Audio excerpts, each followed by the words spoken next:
It's time for Defending and Commending the Faith with Joe Mott, inviting the atheist, agnostic, and skeptic to examine for themselves the evidence for the Christian faith. We are all limited by what we do not know and by the things we think we know but are not true. Dr. Joe Mott earned his PhD at LSU and was a distinguished math professor at Florida State University for 38 years, helping to write 3 math textbooks and authoring over 30 research articles in math. He is now the host of this radio program, Defending and Commending the Faith. Here is Joe Mott. Hello to everyone. Thank you for joining the program. Followers of Christ are still being called into action for defending and commending the Christian faith. In the last episode, I had begun discussing wokeism and the false ideas it promotes about Jesus. Woke is a fairly modern term, so I will have to spend more time to give some idea of what wokeism entails. I have heard of woke for some time, but haven't experienced a precise definition. It is always helpful to define the topic under discussion because the other person may have a different definition on that topic. So it is important to clarify the common definition. Here is what I know about wokeism. Woke often means a variety of ideas, one of which is being conscious of injustice in society. Of course, a Christian should be concerned about real injustice, but what the liberal media suggests as injustice could be a manufactured concept that foments unrest in society. A woke person is supposedly attentive to racial discrimination and the issues surrounding it. Also, the word woke has been closely linked to the rise of Black Lives Matter, BLM for short. BLM is a political and social movement that aims to highlight racism, discrimination, and racial inequality experienced by Black people. Mike Gonzalez of the Heritage Foundation has accused BLM of being a Marxist movement based on a comment by one of its co-founders saying that she and another co-founder are trained Marxists. Since that is the case, Christians should be very wary of the concept of wokeism. The Christian should certainly agree that all lives matter, and most especially the lives of those who cannot speak for themselves, the unborn, for example. Victor Davis Hanson says that wokeism is a Marxist idea, where in Marxist ideology, racism replaces the idea of class struggle. So one would have to know the basic tenets of Marxism. But from my point of view, Marxism is such a dangerous idea, you need to avoid it like the plague. The idea woke has its roots in Marxism, and Marxism has a very unfavorable history from the revolutions of Russia and China and the more than 100 million deaths attributed to those revolutions. I fear that woke people attempt to create so much unrest in our society in order that revolution will ensue with the goal of replacing the government. The idea of wokeism involves social justice, transgenderism, political correctness, diversity, equity, and inclusion. I should add oppression, racism, and injustice to that list. But the downside is that it omits meritocracy, and a nation needs people of merit to make decisions for the nation.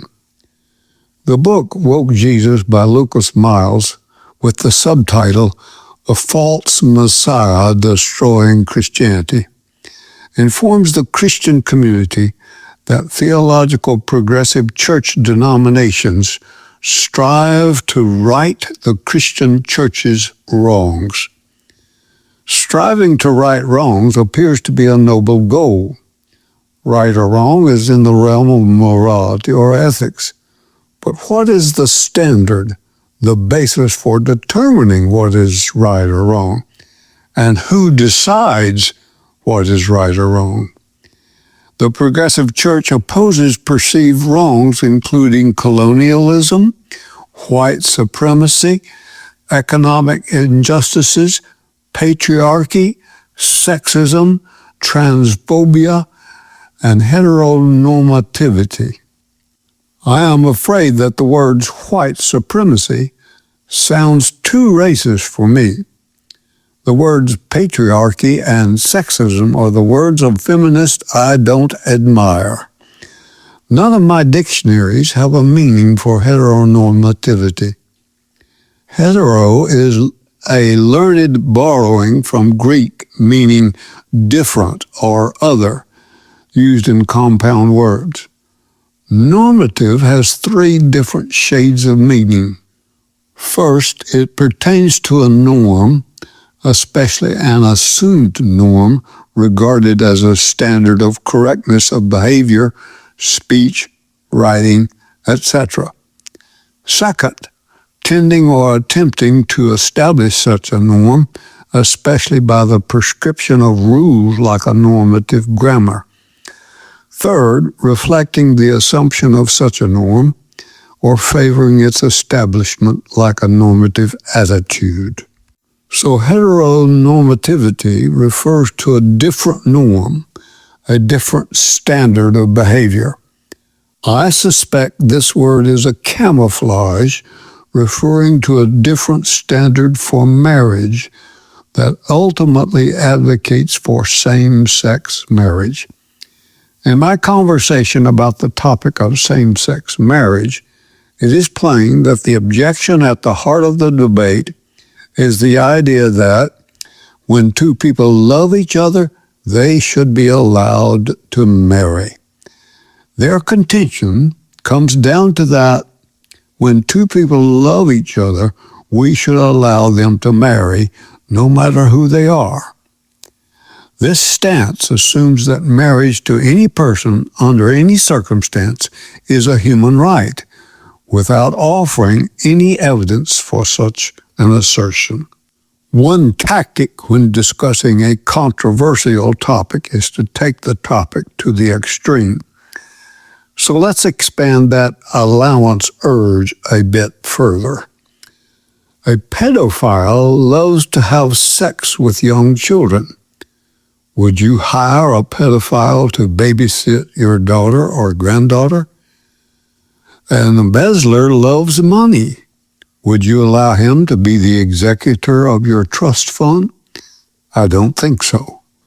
Why then does same-sex marriage take on a preferential status? Again, I repeat, who decides what is right or wrong? What is the standard, the basis for determining what is right or wrong? For a Christian, the Bible is the standard for determining right or wrong.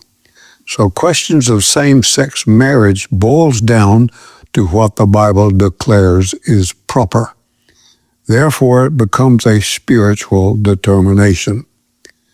The common practice is that we should not confront people about their religious beliefs, unless, of course, those beliefs are the traditional biblical beliefs. Then in our society, these beliefs are fair game for opposition. I fear that progressive churches use politics as their standard, but that means what is right or wrong is determined not by an unchanging standard, but rather by the tally of the number of people who support same-sex marriage, or on the loudness of their protests.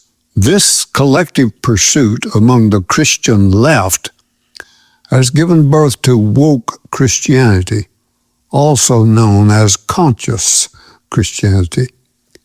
This appellation is a broad-stroke term describing Christians who are intentionally conscious of oppression, racism, and injustice. Often this includes some sort of deconstruction from the doctrines of traditional Christianity, which is biblically supported, while the new ideas of wokeism are merely human reflections.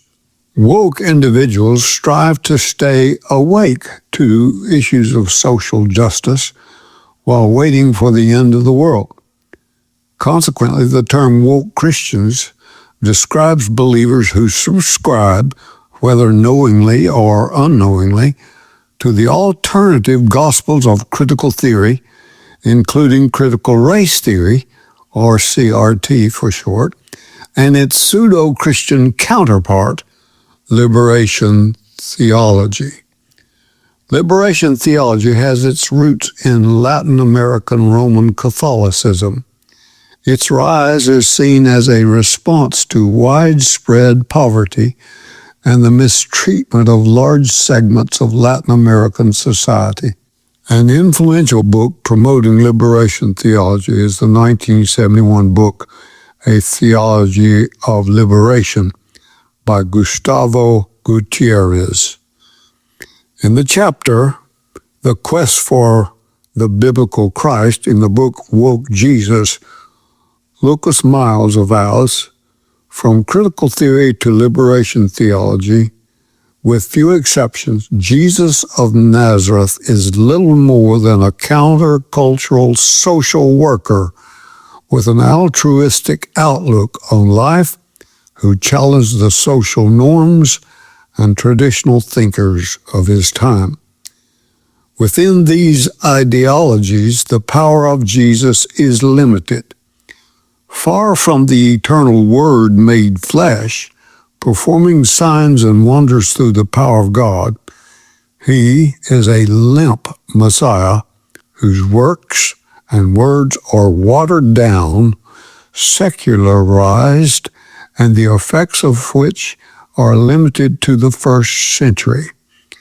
Biblical stories like the Sermon on the Mount or Jesus flipping over the tables of the money changers provide progressive theologians with the historical materials necessary to craft a convincing social gospel with meager biblical support. But, like all heresy, woke Christianity is rooted in an element of truth, as in God's opposition to injustice. But it encapsulates this truth with a web of lies, in particular anti-biblical ideology and extremism. As such, Scripture is either downgraded, stripped of its authority, or completely ignored. Instead, personal rationalizations take the center stage in crafting woke theology. Moreover, their Jesus is more of a model for living than an object of worship. Critical theory was first developed in the Institute for Social Research at Goethe University in Frankfurt, Germany in 1923. It is also named the Frankfurt School. Critical theorists advocate the dismantling and deconstructing the current systems, such as capitalism, religion, and even the nation, rather than working within the system to generate improvement. Lucas Miles explains, liberation theology, like its cousin, black liberation theology, is a type of religiously motivated critical theory that depends upon the Marxist system to dismantle perceived injustices in oppressed people groups, even if that requires revolt and revolution. Anytime you hear the phrase oppressed people, you need to beware. It likely involves Marxism. Miles continues, both critical theory and liberation theology are creating a schism, and if allowed a chance to grow, may arguably rival the doctrinal differences of the Protestant Reformation. In fact, critical theory was a major topic of conversation as the Southern Baptist Convention, SBC for short, was voting in a new president, Ed Lipton, in the summer of 2021. Miles records that Lipton was viewed as a woke theologian. That is a damning assertion without giving corroborative evidence. Allow me to close this episode by reminding you, exercise daily. Walk with God.